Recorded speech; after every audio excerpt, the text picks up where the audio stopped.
Hello and welcome to the two-man power trip of wrestling. I'm your host, JP John Paz. With me today, very special guest. You may know him as Mr. Pec-tacular. He's a former OVW TV champion, current national heavyweight champion for OVW tag team champion, TNA tag team champion. He's done it all. He is Mr. Jessie Godderz. Jesse, welcome to Two-Man Power Trip. How you doing? Oh, not too bad, man. Thanks for having me. I appreciate it. Thank you kindly. What is going on in your world now that Wrestlers is officially out there in Netflix? Yes, absolutely. It's out now, September 13th, which is today. Check it out on Netflix. Wrestlers.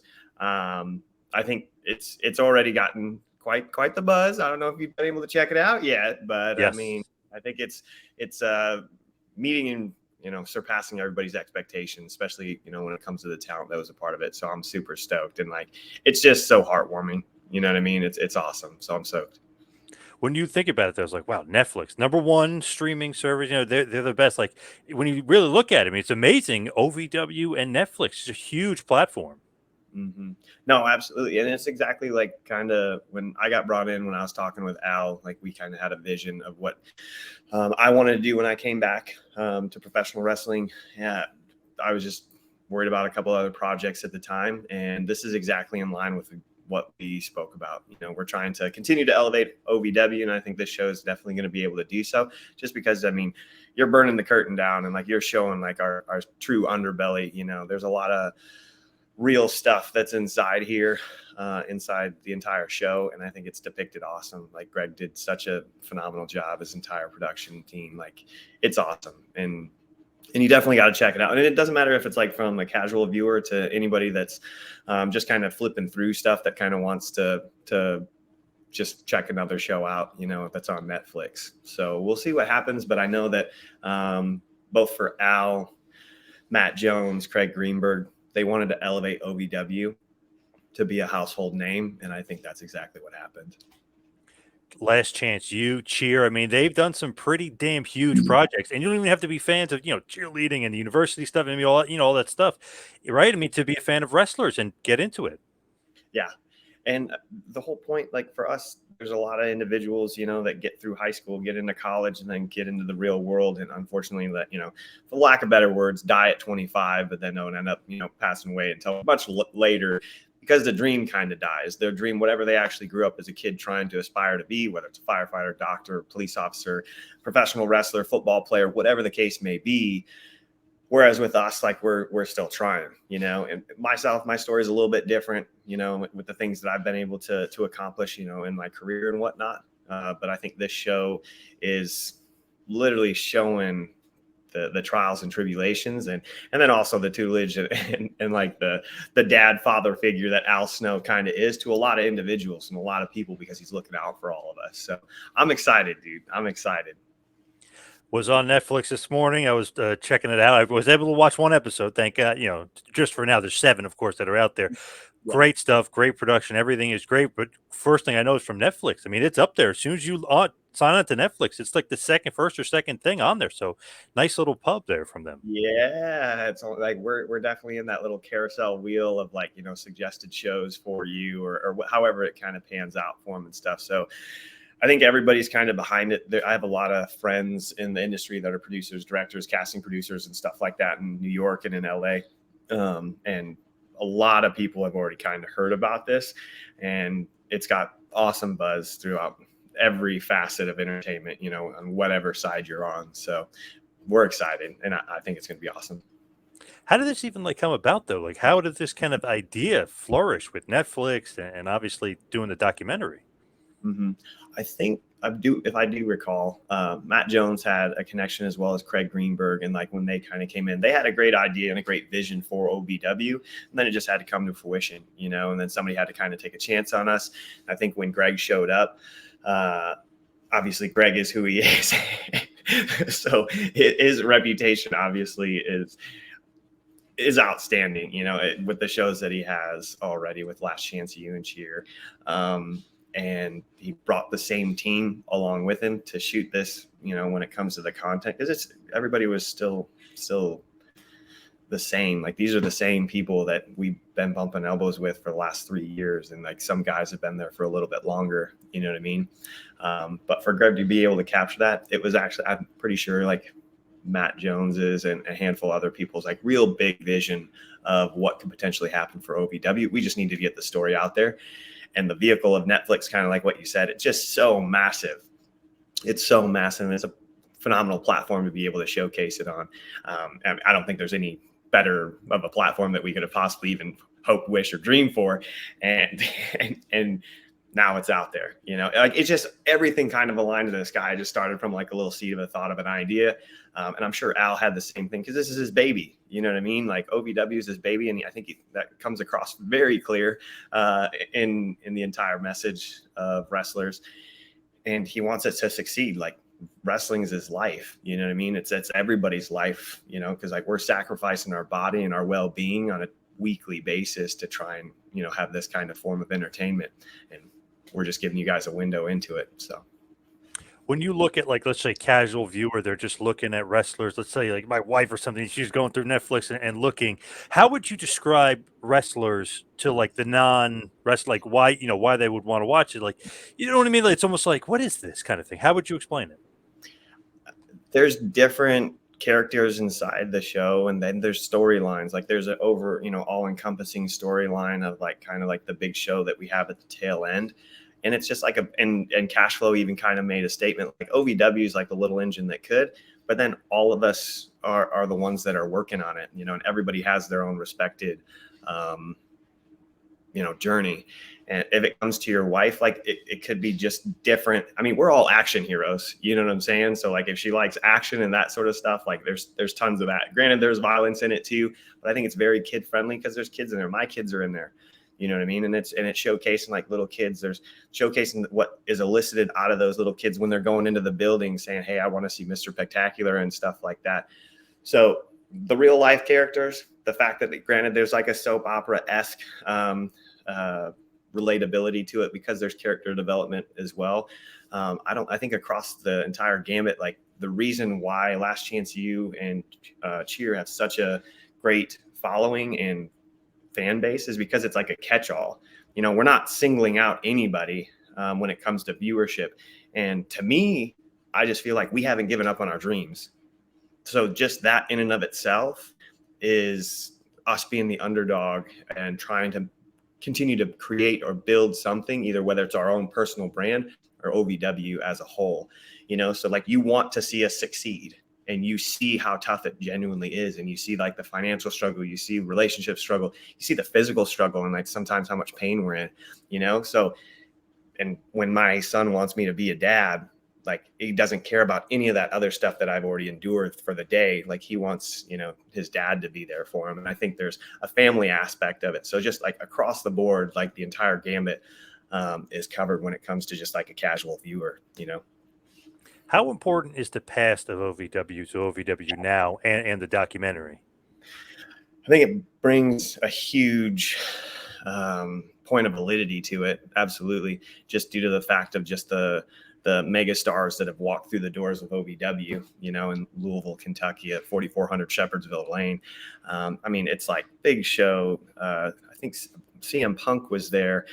Kurt Angle, I think it's Big Show, Batista, John Cena, Randy Orton, Cody Rhodes. There's like, you know, anybody that's made $1 in professional wrestling in whatever whatever federation that they actually ended up in, because we're our own brand, you know, like OVW is what cultivates that. It's the Harvard, it's the, you know, it's the any Ivy League school that you could possibly go to when it comes to this specific profession, you know. So people that walk through the doors there, I mean, it's no wonder you see them on, you know, television today at some other federation too. So just brings the validity, and then just the nostalgia, the lineage of the school, the people that were a part of it, the trainers, the owners, all of that stuff, like Danny Davis, Rip Rogers, you know, Rob Conway, Nick Dinsmore were trainers there too. So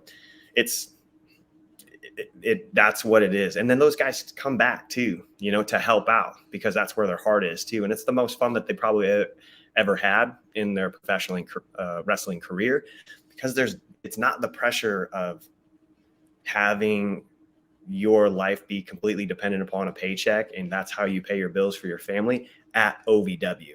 So I'm not saying it's more lighthearted. I'm saying everybody's honing their skills to be as sharp as possible while we're sitting here creating live television on Thursdays, and they get to have fun with it.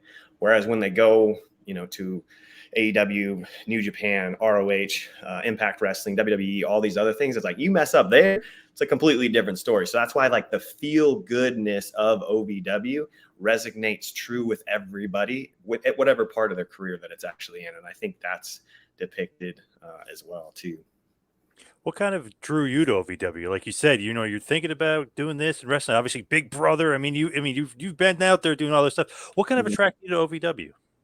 Al Snow, and when I talked with Chad Miller at the time, like their vision was exactly in line with what I wanted. I wanted to be the face of the company. I wanted to be the champion at the highest degree. I wanted to be able to continue to help elevate them and that company, and be one of the reasons why, if not the reason why, it got onto a handful of new streaming networks and a handful of new networks for it to be actually pitched as well. And then hopefully, obviously, inevitably, somebody that's coming in and actually floating the whole thing and funding the whole thing. So everybody's obviously getting paid more as well. And I think we pegged it pretty good. It took a little bit of time. Granted, it took a little bit of time, but if you don't give up, you can't lose, and granted, it took some time.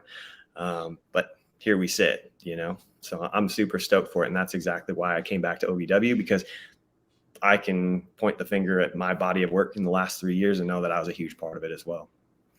When you look at OVW, I know they say it in the beginning of the documentary, you got WWE, you got AEW, who's number 3? I've actually had a chance to interview Matt Jones before, and he was saying, like, you guys want to be a strong 3.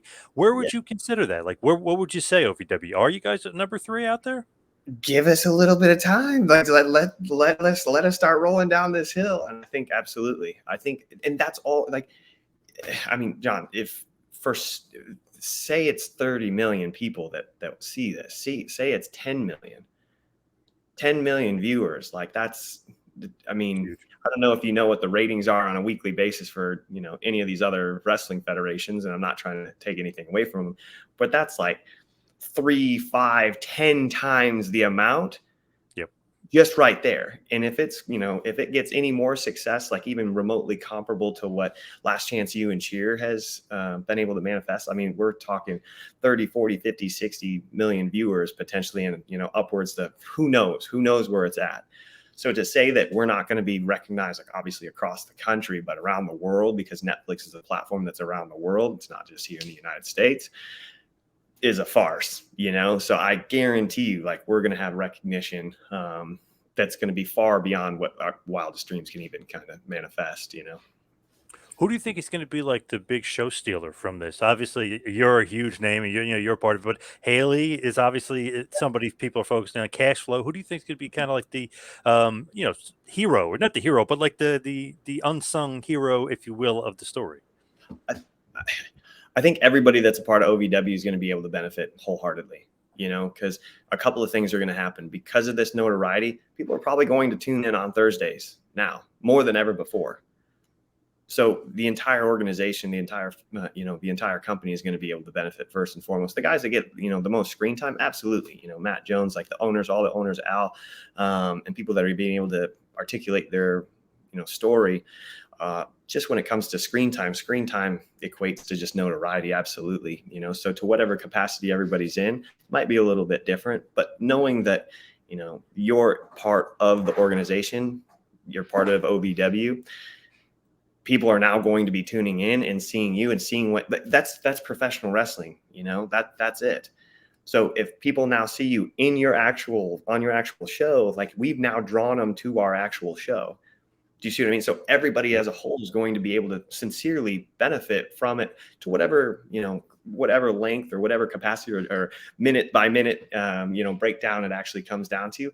I love Shira, I have a heart for anybody that comes from another country to America by themselves to try and pursue a dream. I've moved all over the country, but it's completely different. Still in the United States. there's other individuals, especially, I mean, I've been in professional wrestling since 2009. I've seen a lot of people, you know, from New Zealand. Obviously, Rob Terry was from Wales. There's people from the UK and down in Mexico, up in Canada, like all over the place. So when people come to the United States to try and pursue professional wrestling, especially, you know, to OVW, I have a huge heart for them. And I want to make sure that they feel like they're not only accepted, but like if they need anything, they can be helped as well. Like Shira, first and foremost, India has 4 billion people in that country. 4 billion, like we can't, there's no scale in like real time. Like, can you even fathom what 1 billion looks like, let alone 4? So him on this show over in India is going to be massive for not only OVW, but also for wrestlers and then also for India. Like, so the story that's depicted is like, he's here and he's still grinding his tail off. He's still working his butt off, you know? And it's something where those guys might not see that, but I guarantee you they appreciate it because he's still working hard. It's still admirable. He's still showing that he has character and integrity because he's the one that's helping out his family back home. Haley J is doing the same thing. She's a little bit younger. Eric Darkstorm is a great friend of mine. I know, like you said, cash flow. People don't know like how like cash flow is a hidden gem. You know, like this guy can move. He's a big body and he's funny on the show. But like I love working him because it's a night off. There's other people where you're just like, yeah, okay, let's get through this type stuff. I would love to work cash flow every single night. And if anybody else, you know, any other organization or federation like hears that or sees him and gives him a chance, you know, in present day, all the other individuals that are the talent on the roster are going to be able to see the same thing that I do. So all these people are like, we're right there. We're right there. Everybody's already ready. You know, Omar Amir, I knew from down at Bubba and Devon's Team 3D Academy when it was in Kissimmee, Florida. So I've known him for years. He's outstanding. Luscious Lawrence is great. Crixus is awesome. And Crixus is from another country too. You know what I mean? Like all these guys, like we have stories like Freya's coming in from Alaska for crying out loud, but every single person, like all we need is an opportunity. And then we can kind of showcase what we can really do because we've been here for so long, you know? So if anybody's listening to this, if anybody has an inkling to try and like bring these guys onto their promotion and whatnot, give them a shot, like 1000%, because you'll be blown away, you know? So I think anybody can take this ball and run with it. And I love about the documentary, I mean, you guys are very real. I mean, showing backstage stuff like Shira's doing another job, Haley's working another job, Darkstorm working another job, Cashflow saying, you know, I got to make sure I'm making gimmick table money for my family. So it is very real. It's very true story. It's not like a gimmick where you guys are doing a storyline for the documentary. This is very, very real. 100%. And that's what I mean. Like we're showing our underbelly. Like we're showing you guys everything. Like it's not like we're trying to hide it and still, you know, put on some show or some act. Like you get to see us from the ring to the back to getting in the car. And then now you're in our home. And that is real. And that's what I was saying. So like people know how tough it is right now. People know of a financial struggle. People might know of like losing somebody or having a bad relationship or something like that, or fighting with your best friend, you know, or fighting with your boss, you know, potentially Matt Jones, and not having the best relationship or seeing eye to eye to somebody like that. So at any capacity, like, you know, some part of the storyline or the story with that kind of catch-all is going to be able to be appealing for everybody. But when it gets real and people are being vulnerable, you can't hate somebody for that. You know, you can't be more of a baby face either. You know what I'm saying? Like I can go out there and do my song and dance and this, that, and the other thing. But then when I'm showing you with my kids or when you see my son in the crowd and stuff like that, like it just hits different. You know, it just humanizes everybody. And I think that's what's outstanding. And that's depicted and that's like caught and captured, you know? So, because it's real. So very real. And the thing with Al Snow and Matt Jones is very real too, because it's like, whoa, this guy's the boss. And they're all kind of like saying like, oh, you don't know what you're doing. Like he's the financial guy. You know what I mean? You got to kind of kowtow to him. Yeah. Yeah. One would think. Yes. One would think I'm with you on that one. Like, hey, he's the boss, he's the big man, he's writing the checks type stuff. Like just mind your P's and Q's around him. So people are definitely getting a little froggy, and people kind of, maybe Al kind of sees them as equals, which is rightfully so, because he's obviously earned that right to be able to kind of speak his mind. And if you really listen to him, you're like, man, Al's kind of right. You see what I'm saying? And then you also see Matt Jones's side. So anybody that's an entrepreneur or a business owner, you're just like, well, whatever you're doing isn't working. So maybe we should try this, and that's kind of where they kind of butt heads. And it's like, all right, cool. Let's see how this pans out. But yeah, to your point, I would never probably say anything bad about, Tony Khan, Vince McMahon, Dixie Carter. Absolutely. You probably want to have the best relationship you possibly can with the person that's writing your checks. Speaking of Dixie, you had quite a surprise not that long ago in OVW with Dixie. That was a pretty shocking appearance, and obviously you had the quote unquote boo boo face on. Yeah. No, it was. I mean, I love Dixie, and this is throughout my life and through the accomplishments that I've been able to acquire. It's because of people being able to take a chance on me, seeing something inside me that maybe not too many other people see. Granted, CBS sees something in you. I mean, that carries some water. But when her and her mom actually said, hey, yeah, this is kind of what we want to do. We want to bring Jessie in and stuff. And she gave me my first chance. Like she's the reason why I was in Impact, TNA Impact Wrestling. So I owe that entire stint of my career to her 100%. And even more so now. I think definitely being in the correct storyline with EC3 and then Al being able to reach out to her and everything kind of coming to a head, as well as the timing of the storyline, which is almost like it might have been planned by somebody, maybe Al Snow, as well as the release of the wrestlers and stuff. And she kind of got to touch base on everything, and she did it elegantly. I think it was very well received by wrestling fans. I don't think it was like nobody saw it. It was like out of left field, and this like a pleasant surprise, and she knocked it out of the park. I would love for her to continue to be just any kind of like role, like coming back to OVW if somehow it could work out. But obviously she's probably got her own schedule and whatnot. So I can't thank her enough. I know EC3 probably had a part in it too. So just the culmination of everything, I think it was a beautiful thing, and I was stoked for it for sure. It was awesome. And even on top of that, like with the Saturday Night Special, feuding with EC3, so it's like the perfect storm. And on top of that, he won the NWA World Title, so it's another nice, huge prize. Obviously, 10 pounds of gold, but I mean, nice little prize for you to go after. Absolutely.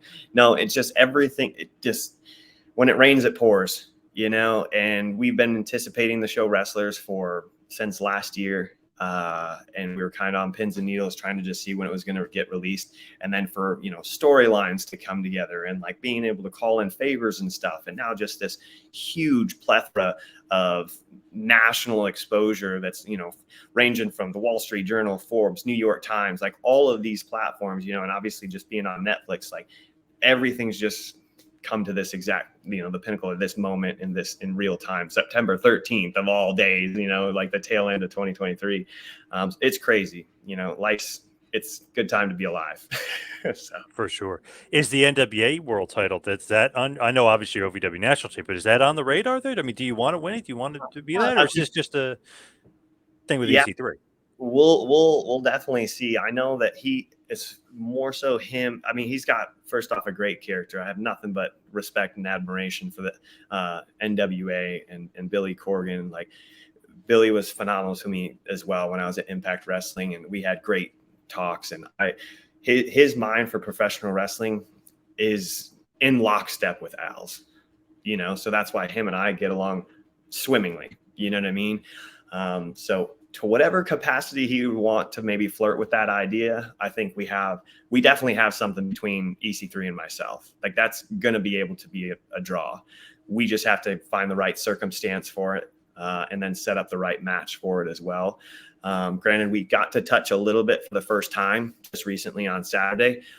We didn't give people too much. So I think there's a lot of life left in any kind of storyline that we could, have with one another. And to say that it couldn't cross-pollinate between OVW and NWA, it's already going one way, so if Billy sees, any kind of money in it, maybe potentially going the other way, I think we could have something for sure. So I would definitely entertain it. I would love to do it like, EC3, I mean, he's awesome. You know what I'm saying? Like, there's a reason why he's been literally the champion of multiple federations, you know, and had all the opportunities that he has. I mean, he's an outstanding talent. He's a great brand. He's a great mind for professional wrestling. And he's still, I mean, he looks like $5 million too. You know what I'm saying? So I think there's a lot of life left in our storyline for sure. Seems like you guys are only tipping the iceberg. Like, you know, maybe the match was quite kind of short in a certain aspect. Yeah. And that was meaningful. You know, it's like, we're not even setting the table. Like, we put the table out there type deal. Yeah. So I'm excited, sincerely. Like, we haven't even scratched the surface of what the potential is for us both. When you look at yourself with CBS and Big Brother and stuff like that, you just came back for a little bit of a cameo. Was I'm not that even talking about that? Yeah, exactly. Yeah. So it's, gosh, like Chris Roach, Rich Meehan, Allison Grodner, Don Waltman, like all these guys, like, and then Robin Cass back in 2008 cast me on Big Brother, you know, and she saw something in me and tried to say like, hey, you know, I was 22 at the time. You see what I'm saying? So yeah. 2008, 22 at the time. So, and here we are in present day. So what I was saying is like, she is just such a sweetheart and like helped me out then. And I can literally relate all of my success back to that, because it's like from CBS's Big Brother fame. You know, granted, I'm trying to do as many other things as I possibly can, not to wash it off, but to build on that. So I'm not just justified and like encapsulated of like, oh, he's this, which I think I've definitely, you know, since 2009 been a professional wrestler. I think it's both now, you know, as well as like obviously staying in shape and being a father of 4. Like, come on, we gotta say, all right, maybe it is the man that has like something going on, you know? So, but the relationships that you build, and that's what I was kind of saying in the beginning. It's like, when you work with somebody that you genuinely like to work with, whatever project you're going into next, like those are the people that you're calling up. The same reason why, you know, Greg has his team now, and he had success here. He had success here. And it's like, this project's going to be no different, you know, and I love it. I love CBS and everybody at Big Brother and everything that they've done for me. And then just being able to do that last voiceover and stuff, which is just hilarious too. So did you see the episode of like what was actually going on with like the pairs up of like people that didn't genuinely like each other inside their season? No, I just saw that awesome. Somebody had an awesome picture of you. It's like a little cartoon thing and like going around. Yeah. Yeah. So the storyline behind it was, they're like, hey, you know, like, everybody hates each other inside their season. So like 2 people that didn't genuinely like each other get matched up and they're giving love letters to one another. Yeah. So my love letter was to myself. So instead of 2 people doing, yeah, exactly. So like, and it was just like a hint for the HOH competition that they were obviously actively participating in and stuff like that. So I can't thank them enough. Like, sincerely, like from the bottom of my heart, like they've been able to shape and transform almost the last 20 years of my life, you know, I can't thank them enough. So everybody over there, I love you guys over there. So does that mean you guys will have more interaction? Like, will you be a part of Big Brother more going forward? I mean, I would, if they call, I answer. That's where I put it. They call me, I answer. So it's just like anything else, especially in professional wrestling. It's like, hey, here's your storyline. This is what you got to do. They're telling you to jump. How high are you going to jump for them? Because if you don't jump, on the other hand, why would they write for you anymore? Do you see what I mean? And that's in every facet of life. If your boss says, hey, this is what I need you to do, and you give them a boo-boo face, granted, there's other people in different positions that are like, and one person in particular that I know that's just like, you know, my character wouldn't do that. So they're in a different tax bracket in and of itself. Where I'm at right now, I'm grinding and I need to say, I'm just the yes man. And I want to be able to make everybody happy, you know? So it's whatever they want from me. Absolutely. Whatever Netflix wants from me, absolutely. Whatever Al and OVW wants from me, absolutely. I can make time and carve out. Is Big Brother a help with wrestlers? You know what I mean? Like, you have that background as far as some reality TV, quote unquote. So, you know, did that help you at all, or does that not even really matter? Like, you just got to be yourself around the cameras.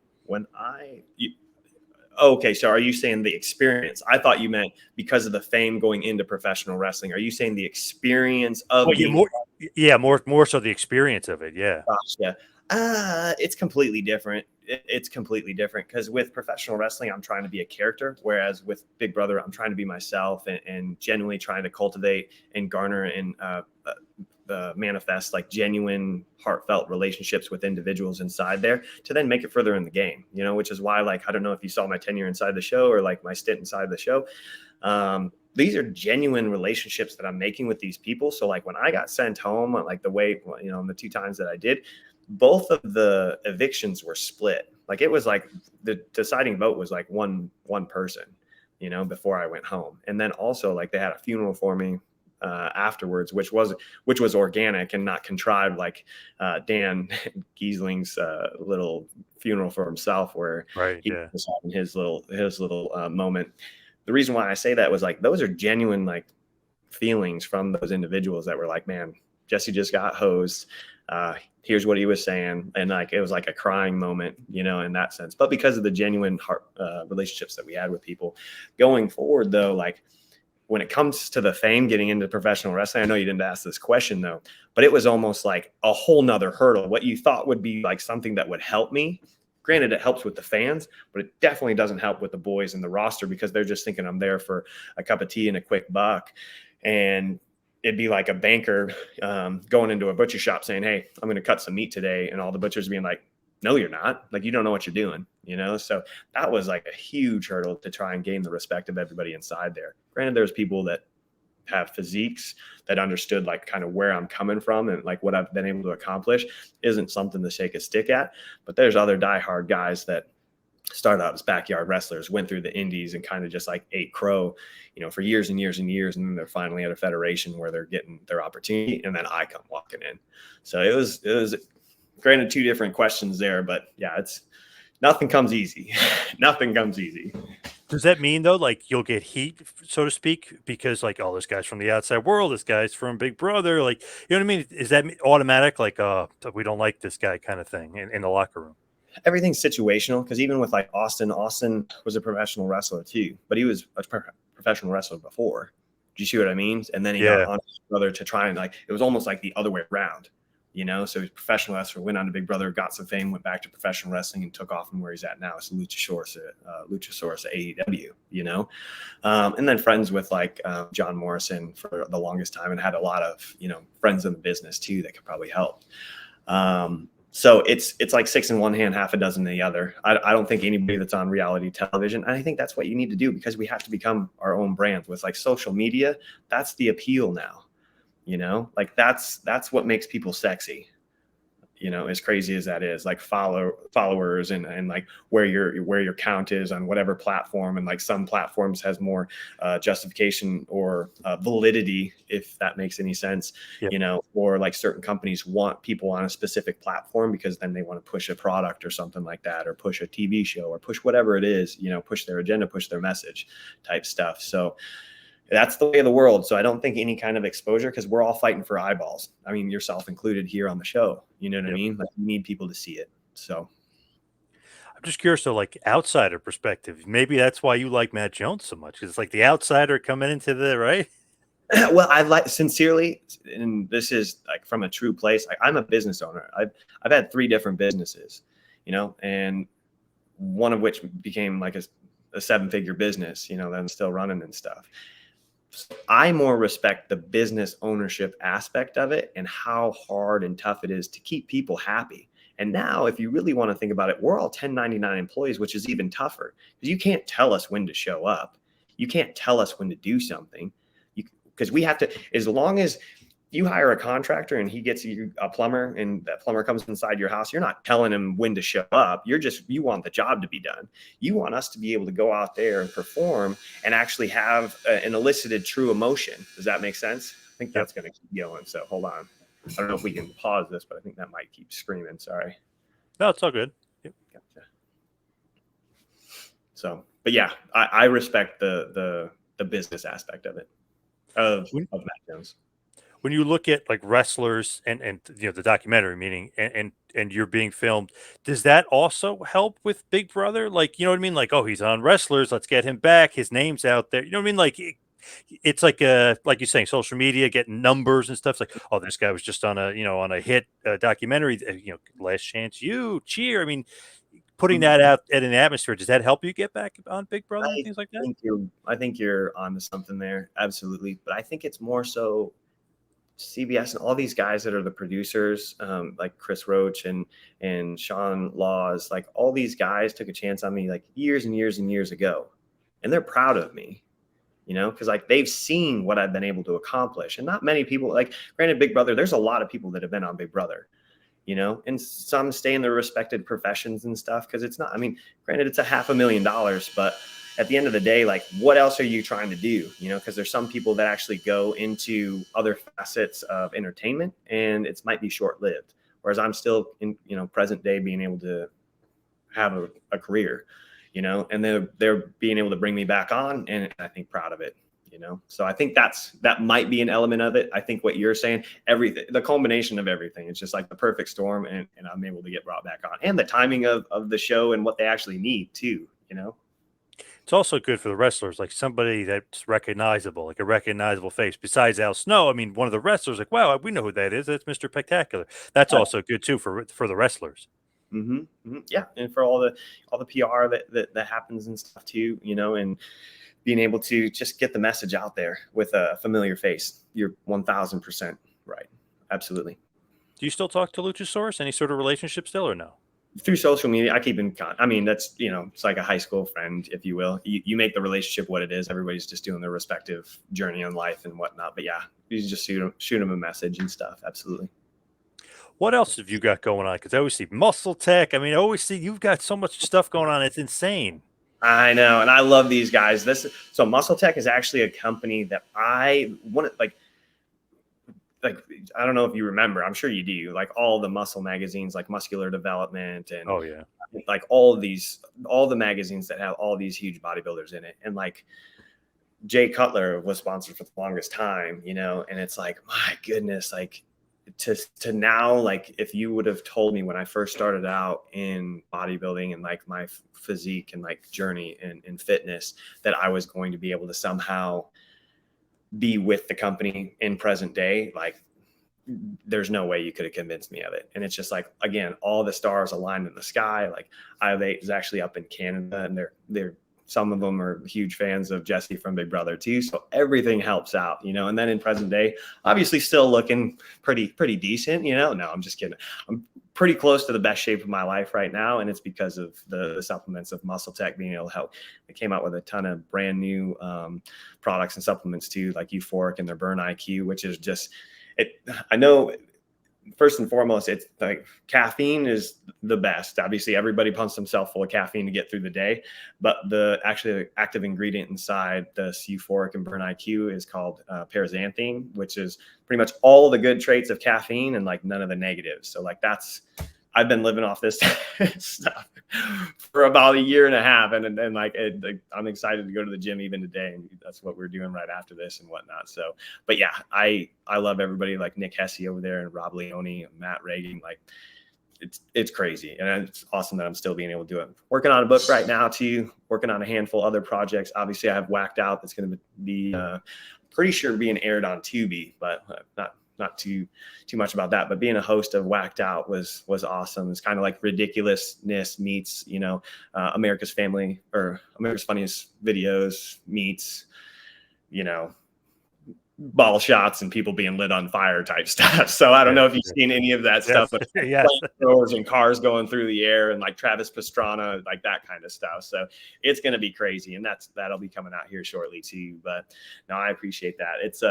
It's crazy, man. Like this, you could have never told me that like right now, in 2023, this is what would be coming to fruition, Where do you see yourself? Like, what's the goal? Maybe let's say a year down the road too. Like, where do you see yourself? Because you got so many projects going on. I know. No, it's, to be honest with you, like to be completely wholeheartedly honest with you, Greg actually kind of asked me the same thing, like, why are you still doing this? Like, what's the game plan? Like, what's the end goal? And it kind of made me start to think about it. And it literally kind of haunted me for a while until I tried to come to terms with it and whatnot. I think I'm just so focused on like doing the next thing that's kind of just right in front of me. I'm not really thinking too far ahead of me, because everything else that's going on, I'm still trying to make sure I can build my family, provide for my family, and nothing else really matters. And it's just like, if I grind my balls into dust, I can't go wrong. And if I keep working hard, whatever's coming, I can try to, kind of catch with whatever hand or foot I have available.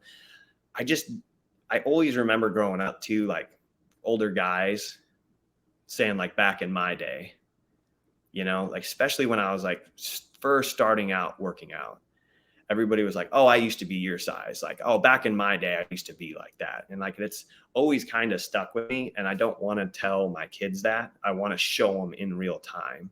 Like, I want to be the dad that's like, hey, we're doing this now. And like, you can, so like seeing my son's face on, like, in the show and stuff, like, not that it like broke me down enough to cry, but it's just like such a, a skin goosebump, spine tingling moment where I'm like, this is, because it's something that he's going to be able to see for the rest of his life. Like, well, after like I'm done doing it, I'm not here anymore, And I think just the legacy of your name, like the body of work that I'm being able to kind of leave here on earth. And like, that's why I like kind of writing a book and stuff.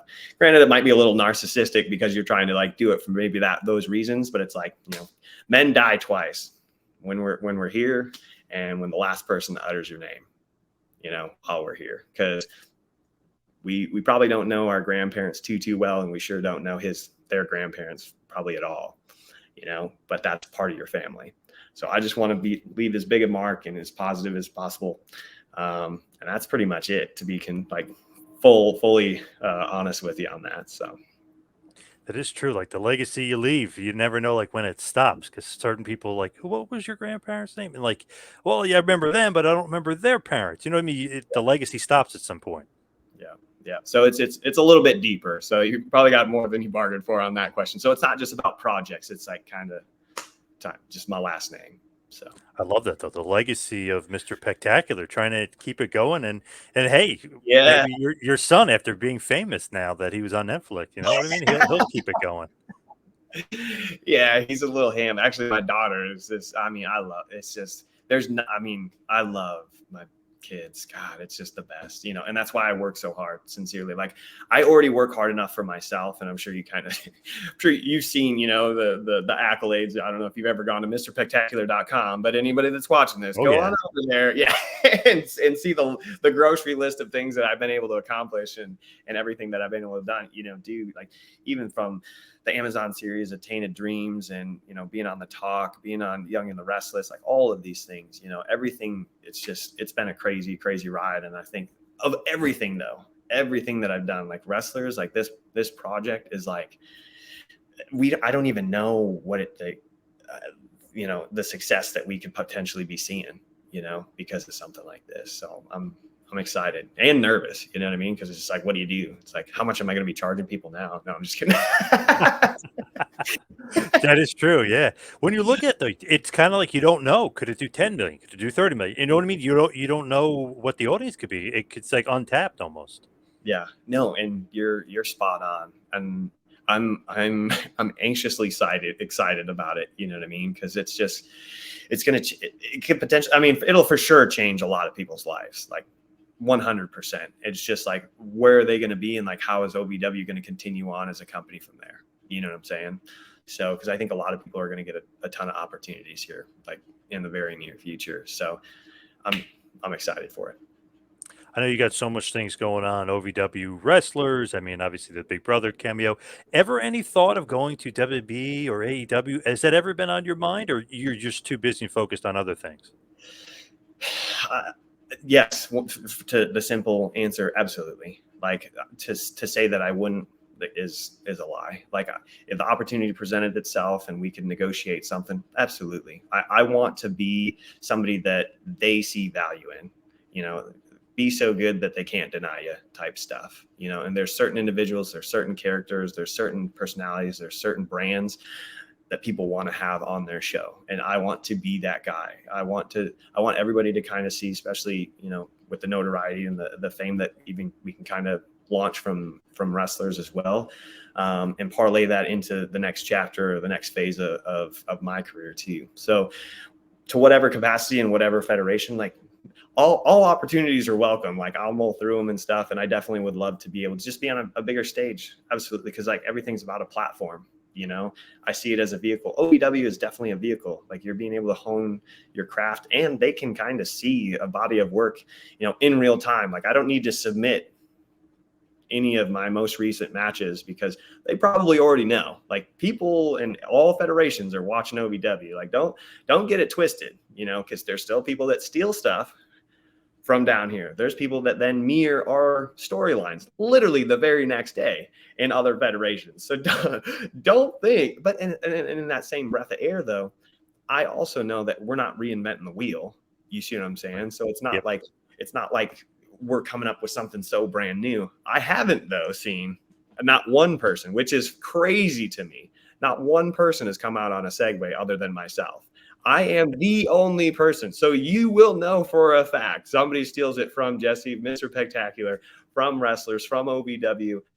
If you see anybody, and I just don't, there's no chance that anybody's going to be as athletic or mobile or versed on that as because I've been on it for 2 years now, 2.5 years. You see what I'm saying? So that I can take for myself. But yes, any opportunity, please, like definitely send it to me, you know. And it's not just professional wrestling. Like I've obviously done acting gigs, like I've done hosting gigs, you know, I've done other print stuff, I've done other company representation and spokesperson and celebrity spokesperson and athlete stuff, obviously with MesselTech too. You know, that's the appeal for myself for them, and being able to continue showcasing their brand. And that's what it's all about, you know. So building my brand so other people can obviously, or other companies, reap the benefits of it. I did all the legwork on my end already. That Segway thing is great, though. I love that. Even they were filming you coming into the building on the Segway. That's great. Great idea. Why would I carry it in? You know, it's like once you don't walk anymore, you almost look at people that have to continue to walk as less than. I hate to say it, but it's like peasant stuff. No, I'm just kidding.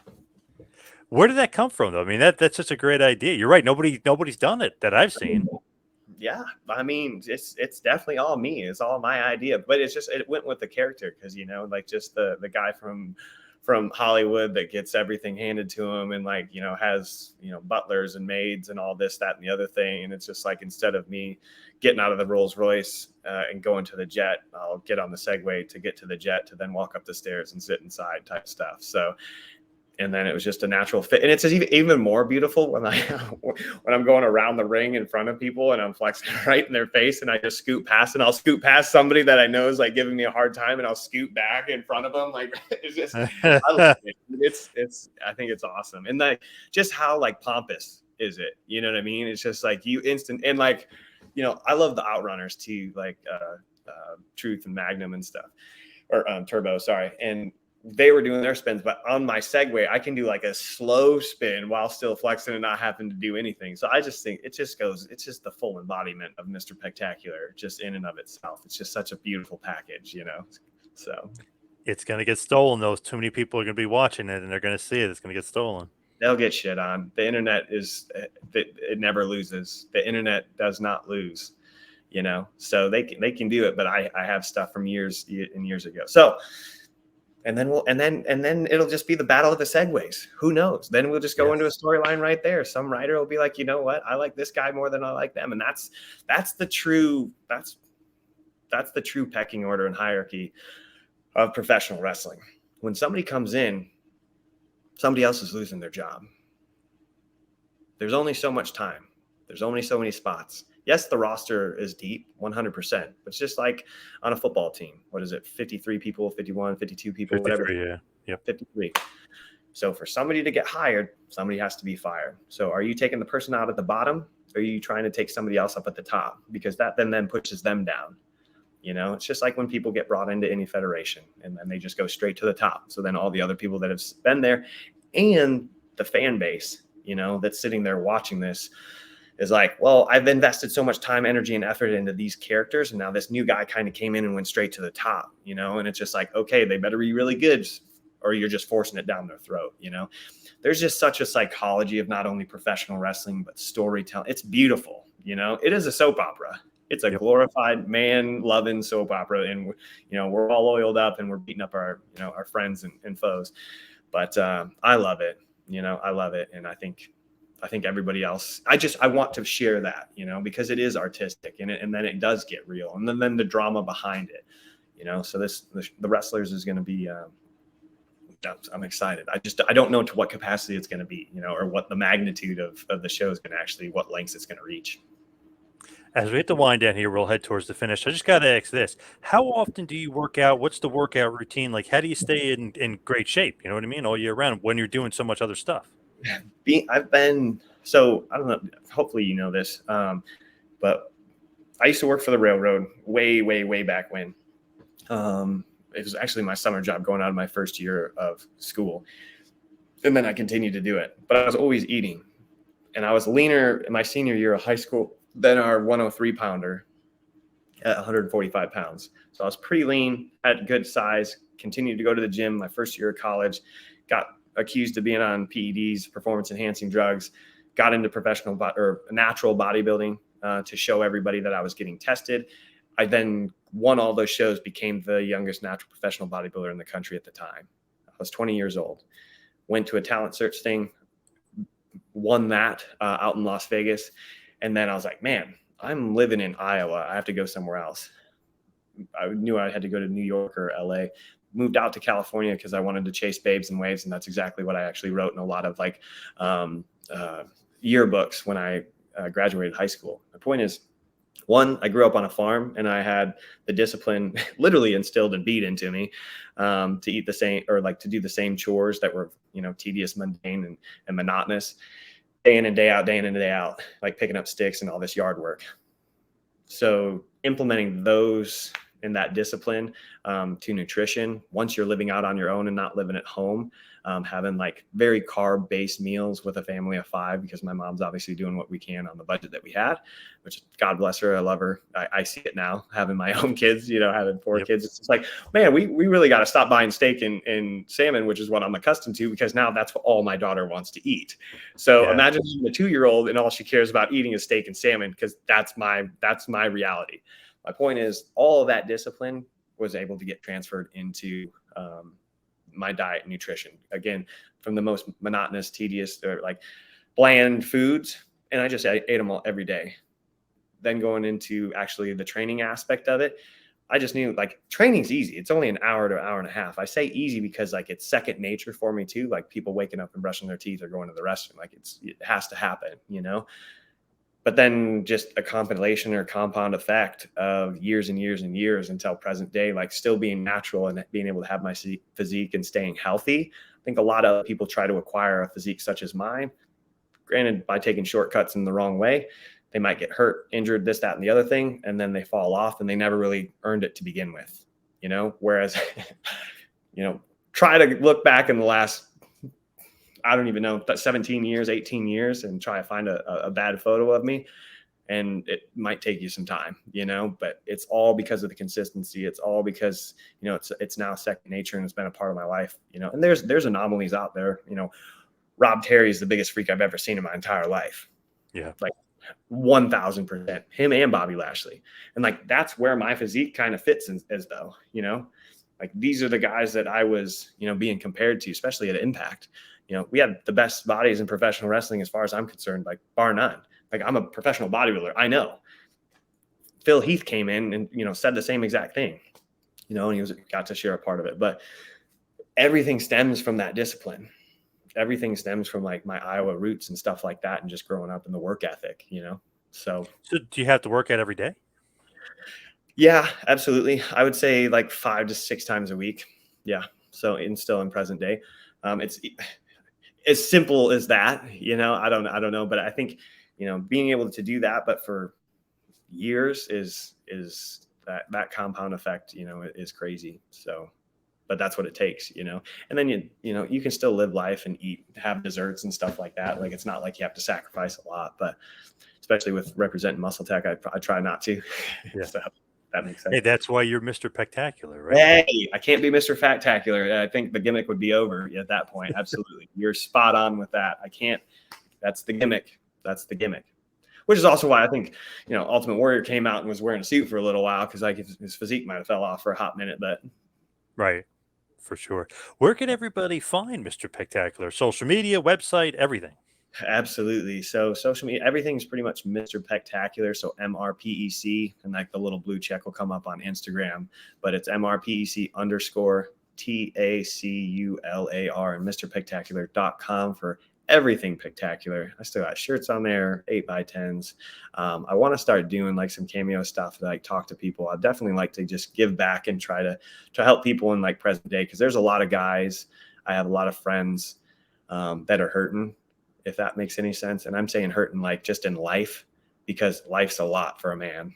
I'm not saying it's not a lot for everybody else, but I only know what it's like to be a man in this world, and I know what it's like to try and like get through it. And if you have a family, if you have a job, if you have things that aren't working out for you, it's tough, because nobody really cares. And when I say this, I'm not trying to step on anybody's toes. What I'm trying to say is like, I want to be able to talk to people, and make sure that like everybody else is good too, because it's not easy for anybody. And again, kind of just going back to wrestlers, like this is living proof of it. Like this show, like we have this big facade and we are these characters. We're these stars, and like, granted, there's mega superstars, but to say that they don't put their pants on the same way, they don't have financial issues to whatever capacity, whatever that looks like, or relationship issues or health issues, is a farce. That's not true. So everything's relatable to everybody. But that's what I want to be able to do, and just get back to, not that my story or it justifies me by being on the show, but because like I'd want to give my time and put my time towards stuff like that as well, I guess is what I'm saying. But everything Pec-tacular is on MrPectacular.com. You can't miss it. So, and you're a great follow on social media. Always a great salesman too. You pump up everything that you're a part of, like big time. absolutely. So Like it's my job. They gotta love that. Yeah, they gotta love that. Whoever like you're with, even right now. Like Dixie Carter said, the machine. Like, Jesse, you are a marketing master. So yes, you're absolutely right. Even with Netflix and the wrestlers, you are pumping it up like crazy and coming on the show. So awesome stuff. Appreciate it. Jesse, thank you so much. Mr. Pec-tacular. Everybody, of course, go to Netflix right now. Check out Wrestlers, 7 episodes starring Al Snow and Mr. Pec-tacular, Jessie Godderz. Jesse, thank you so much for all the time. Really appreciate it. Thank you, man. I appreciate it, John. Thanks for having me on.